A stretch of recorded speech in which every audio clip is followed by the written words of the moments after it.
हिजो राति पनि खबर आइरहेको थियो 3-4 बजे जानुभयो अरे होइन। एकदम यति दुःख गरिरहनु भएको छ होइन, न निन्द्रा न भोक न। किनभने चलचित्र पार्वती मेरो सपना हो र त्यो सपनालाई मैले पुरा गर्न पाएँ। नितालाई अप्ठ्यारो नपरोस् भनेर आफ्नो अपरेसन भन्दा केही दिन अगाडि नै मेरो डबिङ सकाइदिनु भयो। मेहनत गरेको छ निताले, अशोकले, सबैजनाले मेहनत गर्नुभएको। पत्रकारलाई सबै पत्रकारको दाइलो इनाम दिइरहनु छ, प्यारो प्यारो बहिनीहरू सबैले यहाँ बनाएका। ओके, सबैजनालाई धेरै धेरै धन्यवाद। तपाईँहरूलाई ट्रेलर कस्तो लाग्यो? दामी। अब किरणको भूमिका राम्रै निभाए जस्तो लागेको छ। यो यस्तो मैले जुन प्रस्तुति गरेको छु त्यसको लागि चाहिँ स्पेसल थ्याङ्क्स चाहिँ निता दिदीलाई। निता दिदीले मलाई राम्रो ट्रेन गर्नुभयो होइन। मैले मेरो भित्रको क्षमतालाई राम्ररी प्रस्तुति गरेर आज ट्रेलरमा यस्तो राम्रो निक्लेको छ। त्यसको लागि दिदीलाई धेरै धेरै धन्यवाद। अनि हाम्रो हरिहर सरलाई धेरै धेरै धन्यवाद, हाम्रो शङ्कर सरलाई। उहाँहरू हाम्रो टिम एकदमै हार्डवर्क गरेको छौँ होइन। मैले त केही गरेको छुइनँ, म त भनेको टाइममा पुगेर काम गरेको छु। तर उहाँहरूको धेरै नै मेहनत लागेको छ, किनकि मैले त अहिलेसम्म उहाँहरूसँगै हिँडिरहेको छु, देखिरहेको छु मैले उहाँहरूको कुदाइ। हिजो राति पनि खबर आइरहेको थियो 3-4 बजे जानुभयो अरे होइन। एकदम यति दुःख गरिरहनु भएको छ होइन, न निन्द्रा न भोक न केही होइन। पक्कै पनि सबै दर्शकले माया गरिदिनु होला, स्पेसल मलाई पनि माया गरिदिनु होला। अहिले म जुन टाइममा गुज्रिरहेको छु यो त मेरो यो सेकेन्ड काम हो। अनि त्यही काम भएर पनि मैले एकदमै मेहनत गरेको छु। अनि सबैजना पत्रकार दादा दिदीहरूलाई पनि के भन्छु भने एकदमै धेरै दर्शकको माझमा पुर्याइदिनु होला। यो फिल्म हेर्नै पर्ने खालको मुभी हो होइन। यही नै भन्न चाहन्छु, केही धेरै बोल्यो भने माफ गरिदिनु होला। Thank you. यतिकै धन्यवाद। यहाँ उपस्थित सम्पूर्ण दाजुभाइ, हाम्रो सबै साथीहरू, मिडियाकर्मीहरू सबैजनालाई हृदयदेखि नै धन्यवाद। हाम्रो निमन्त्रणालाई स्वीकारेर यहाँ आइदिनु भयो। र अब म बोल्नु भन्दाखेरि पनि तपाईँहरूले सोध्ने अनि मैले क्वेसनको एन्सर दिने जस्तो लाग्छ मलाई। चलचित्र त बोल्ने समय भनेको भदौ 12 गते हो, तर टिजर अनि हजुरको गीत र ट्रेलरले तपाईँहरूलाई कस्तो भान दियो, के दियो, मैले तपाईँहरूलाई चाहिँ सोध्न चाहेँ। तपाईँहरूलाई ट्रेलर कस्तो लाग्यो? दामी।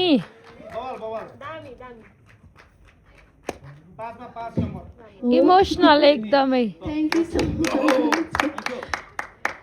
यो ट्रेलर हाम्रो साहिल खानजीले काट्नु भएको हो। हाम्रो यो फिल्मको एउटा कन्सेप्ट थियो कि हामीले स्टोरी भन्दा बाहेक र एउटा लाइन, एउटा दायरा भन्दा बाहेक हामी जाँदैनौँ। हामीले यो ट्रेलरलाई फिल्मी बनाउन खोजेनौँ र फिल्मी पनि छैन। भावना छ, सम्बन्ध छ, एउटा गहिरो स्टोरीमा बगेको चलचित्र छ। दर्शकमाझ त्यसरी नै पुगोस् भनेर हाम्रो टिमले सल्लाह गरेर यो किसिमको ट्रेलर हामीले बनाएका छौँ। र सम्पूर्ण अब दर्शकलाई कस्तो लाग्छ, अब अहिले OSR डिजिटलबाट रिलिज हुन्छ र यहाँ बस्ने सम्पूर्ण पत्रकार मित्रहरूले धेरै राम्रो प्रतिक्रिया दिनुभएको छ, त्यसको लागि हृदयदेखि नै धन्यवाद।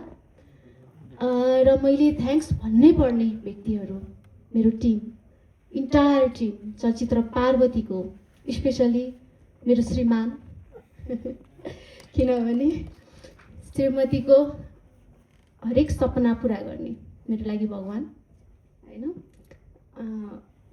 तिमी गर, म छु साथमा भन्ने। र आज म यति खुसी छु कि किनभने चलचित्र पार्वती मेरो सपना हो र त्यो सपनालाई मैले पुरा गर्न पाएँ। र त्यसमा मेरो श्रीमान हरिहर अधिकारीज्यूको ठुलो ठुलो ठुलो ठुलो हात छ, साथ छ। सायद उहाँ नहुनु भएको भए यो सपना मैले पुरा गर्न पाउँदिन थिएँ। र त्यस पछाडि भनेको शङ्कर दाई हातमा हात मिलाउनु भयो, साथमा साथ मिलाउनु भयो, झगडा गऱ्यौँ, गाली गऱ्यौँ होइन। उस्तै पऱ्यो त ल हो भन्ने पनि भयो, तर हामीले मिलेर दाजुबहिनीले काम गऱ्यौँ। एकदमै साथ दिनुभयो, एकदमै सपोर्ट दिनुभयो, एकदमै खट्नुभयो र यो चलचित्रको कन्सेप्टलाई मन पराएर कार्यकारी निर्माता शुद्ध हुनुभयो। त्यसको लागि दाइ हृदयदेखि नै धन्यवाद। र अर्को नाम मैले बिर्सिनै नहुने नाम भनेको सुदीप बराल दाई, क्यामराम्यान। अहिले उहाँ हुनुहुन्छ पोखरामा हुनुहुन्छ सुदीप दाईले धेरै साथ दिनुभएको छ, धेरै सपोर्ट दिनुभएको छ, किनभने म आफै कलाकार, म आफै डिरेक्टर, कति चिजहरू मैले आफैले चाहिँ ह्यान्डल गर्न सक्दैन थियो होला, तर दाईले धेरै भूमिकामा मलाई साथ दिइराख्नु भएको छ। सुदीप दाईलाई धन्यवाद। मेरो साथी रामजी लामिछाने जो कोरियोग्राफर हुनुहुन्छ, हरदम साथ दिइराख्ने, मेरो लागि राम्रो सोच्ने, उसलाई सम्झिन चाहे, उसलाई धन्यवाद। र मेरो चलचित्रभित्रका कलाकारहरू सबैजनालाई सम्झेको छु, स्पेसली दिदी दिपा दिदी भन्नुहुन्थ्यो, दिपा दिदीले नानी पार्वतीमा म यस्तो खट्छु, हामी सँगै प्रमोसनमा जानुपर्छ, सँगै हिँड्नुपर्छ, हामीले राम्रो गर्नुपर्छ यो चलचित्रलाई, अर्कै टाइपको मुभी छ होइन, तिमीले जुन कन्सेप्ट लिएको छौ त्यो कन्सेप्टलाई हामीले पुरा गर्नुपर्छ, तिम्रो सपना पख न, हामी यस्तरी गर्छौँ भन्नुहुन्थ्यो कि बिचरा। तर आज घरमा हुनुहुन्छ, बेडमा हुनुहुन्छ, रेस्ट गरिराख्नु भएको छ। निता चाहेर पनि मैले गर्न सकिनँ भन्नुहुन्छ। दिदीभन्दा ठुलो कुरा त हाम्रो लागि चलचित्र होइन, दिदी केही छैन। चाँडै निको हुनुहोस्, अर्को चलचित्रमा फेरि काम गर्नुपर्छ होइन। दिदीको साथ आशीर्वाद मलाई दिइराख्नु भएको छ र दिपा दिदीलाई मैले एकदमै मनदेखि सम्झिन चाहेँ, धन्यवाद पनि भन्छु। मेरो फिल्ममा बिरामी हुँदा काम गरिदिनु भयो, नितालाई अप्ठ्यारो नपरोस् भनेर आफ्नो अपरेसनभन्दा केही दिन अगाडि नै मेरो डबिङ सकाइदिनु भयो। मलाई यति कोअपरेट गर्नुभयो कि दिदीले। एउटा सच्चा कलाकार चाहिँ दिपा दिदीमा मैले देखेँ र एउटा मेकरलाई कहिले पनि दुःख नहोस् भन्ने फिल मैले दिपा दिदीमा देखेँ। दिदीलाई हृदयदेखि धन्यवाद। तपाईँ जस्तो कलाकार हाम्रो इन्डस्ट्रीमा जन्मिनुपर्छ जस्तो लाग्छ, जसले अरूको भावना बुझोस्। तर धन्यवाद भन्दै मेरा सम्पूर्ण आर्टिस्टहरू थ्याङ्क यू सो मच, एकदम कोअपरेट गरेर काम गरिदिनु भयो। कोही कहाँ हुनुहुन्छ, कोही कहाँ हुनुहुन्छ। र स्पेसली थ्याङ्क्स चाहिँ अब मैले कसलाई भन्नुपर्छ भने मेरो भाइ अशोकलाई है। Thank you. सायद तिमी नभएको भए यो किरण जस्तो पात्रहरू कोही देखिँदैन थियो होला होइन। सायद तिमीले साथ नदिएको भए पार्वती कम्प्लिट हुँदैन थियो होला। धन्यवाद बाबु, मेरो जीवनमा आयो, मेरो चलचित्रमा आयो, तिमीलाई मैले मेरो चलचित्रमा लिन पाएँ र तिमीमा भएको प्रतिभा मैले निखार्न पाएँ, देखाउन पाएँ। झन् बेटर गर्न सक्छौ तिमीले। मैले भन्छु नि, हरेक इन्टरभ्यूमा भन्छु कि अशोक माथि भएको हेर्न पाऊँ, हामी भन्दा नि माथि, धेरै माथि, कि ओहो भाइ गुड भन्न पाऊँ, प्राउड फिल गर्न पाऊँ। यो सक्सेस उसले छुमोस्। त्यति भन्दै थ्याङ्क यू गजीजी। गजीजी तपाईँलाई धेरै धेरै धन्यवाद कि हाम्रो फिल्मको लागि सर सल्लाह यताउता धेरै सपोर्टहरू उहाँ मार्फत पनि भइरहेको छ। हामी जसरी खटिरहेको छौँ उहाँ पनि त्यसरी खटिराख्नु भएको छ। र सम्पूर्णलाई धन्यवाद है, धेरै लामो भयो कि। र यति मिठो मिठो कुरा गरेर हाम्रो नरेश दाई तपाईँहरूलाई इङ्गेजिङ बनाइराख्ने, जहिले पनि मेरो तारिफ गरिराख्ने दाईलाई मनैदेखि धन्यवाद भन्न चाहन्छु। Thank you so much. हृदयदेखि नै धन्यवाद भन्न चाहन्छु। यहाँ आइदिनु भयो, हजुरहरूले हेर्नुभयो, अब हजुरहरूको प्रतिक्रिया पनि सुनाउँला। मेहनत गरेको छ निताले, अशोकले, सबैजनाले मेहनत गर्नुभएको छ डे वानदेखि नै। यो कहानीलाई अझ सार्प गर्न टेक्निकल टिमले धेरै मेहनत गर्नुभएको छ। जति पनि आज ट्रेलरको कुरा आयो, ट्रेलर काट्दादेखि लिएर फिल्म बनाउँदादेखि लिएर खिच्दादेखि लिएर सबैजनालाई म एकचोटि यहाँबाट आज ट्रेलर रिलिज प्रोग्रामबाट सम्झिन चाहन्छु। र हामीले सुटिङको क्रममा भोगेका चिजहरू, उहाँहरूले गर्नुभएका सहयोगहरू सबैको नाम लिन नसके पनि यहाँबाट स्मरण गर्न चाहन्छु, सबैजनालाई स्मरण गर्न चाहन्छु। र अब भाद्रको 12 गते फिल्म आउँदैछ, अब हजुरहरूले हेरिदिनु होला भन्न चाहन्छु, अथवा हजुरहरूले हेरेर प्रतिक्रिया दिनुहोला। आज यो कस्तो लाग्यो यसको पनि एउटा रिभ्यू दिनुहोला हामीलाई। र मेहनत गरेको छौँ, कोसिस गरेको छौँ, त्यही हो हामीले भन्ने। म बोल्ने भन्दा पनि अब चलचित्र, ट्रेलर, टिजर, गीतहरूले बोलिरहेकै छन्, मेहनत देखिरहेको छ। त्यो कारणले गर्दाखेरि जज गरिदिनु होला, हामीलाई सरसल्लाह दिनु होला, सुझाव दिनु होला। भविष्यमा पनि अझै राम्रो कार्य गर्दै जानेछौँ। त्यही हो मेरो कुरा। धन्यवाद।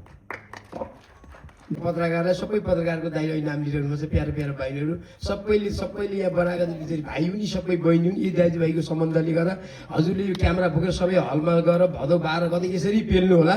यो दिदीभाइको सम्बन्धलाई बिल्डअप बनाउनु होला, हामीले बनाउने मात्रै काम हो। त्यही भएर मेरो प्यारो बहिनी निता ढुङ्गानालाई स्पेसल रहेछन् फिल्म बनाउँदा पनि होइन, मलाई पनि रोएको रहेछन्, दोहोऱ्याएछन् होइन। हरिहर सरले कहिले नरुनी, हामीले त्यसलाई देखेर हाँसी गर्नु। आज अब अशोक त्यत्तिकै प्यारो भाइ राम्रो अभिनय गर्नुभएको छ। अब सबभन्दा मलाई त निता र हरिहर सरलाई के थ्याङ्क यू भन्छु भने अब उहाँको एउटा ड्रिम सपना थियो निताको, त्यो हरिहर सरले पुरा गरिदिनु भएको छ। मलाई त्यो एकदमै साह्रै एउटा श्रीमानले एउटा श्रीमतीको सपना पुरा गर्नु भनेको पनि केही नभइकन होइन, केही देखेरै हो होइन। हरेक श्रीमानले एउटा श्रीमतीलाई सफल बनाउनु उत्तिकै हात रहन्छ। Thank you so much. यो दाम्पत्य जीवन सधैँ खुसी रहिरहेको हेर्न चाहन्छु। म सधैँ साथ सपोर्ट रहिरहनेछ प्यारोलाई। साँच्चै मैले मनदेखि भने पार्वती चलचित्र भाइ बहिनीको साह्रै एकदम अटुट प्रेम छ। सिनेमालाई चाहिँ मैले अहिले भन्नुपर्दा पनि भादो बार गरिबाट दर्शकले माया गरेर भन्नुहुनेछ। यति राम्रो चलचित्र बनाउने मान्छेलाई चाहिँ हामीले खोज्दै आउँदा अरू सिनेमा बनाउन हामीलाई टेवा र प्रेरणा भइरहोस्। Thank you so much whole entire team.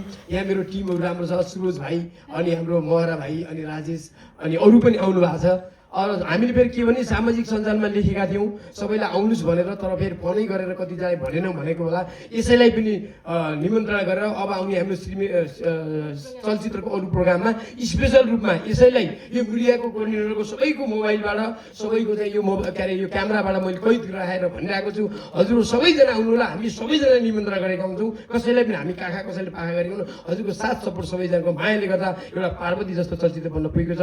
Thank you so much whole टिमलाई। थ्याङ्क यू पत्रकारहरू सबैलाई। धन्यवाद।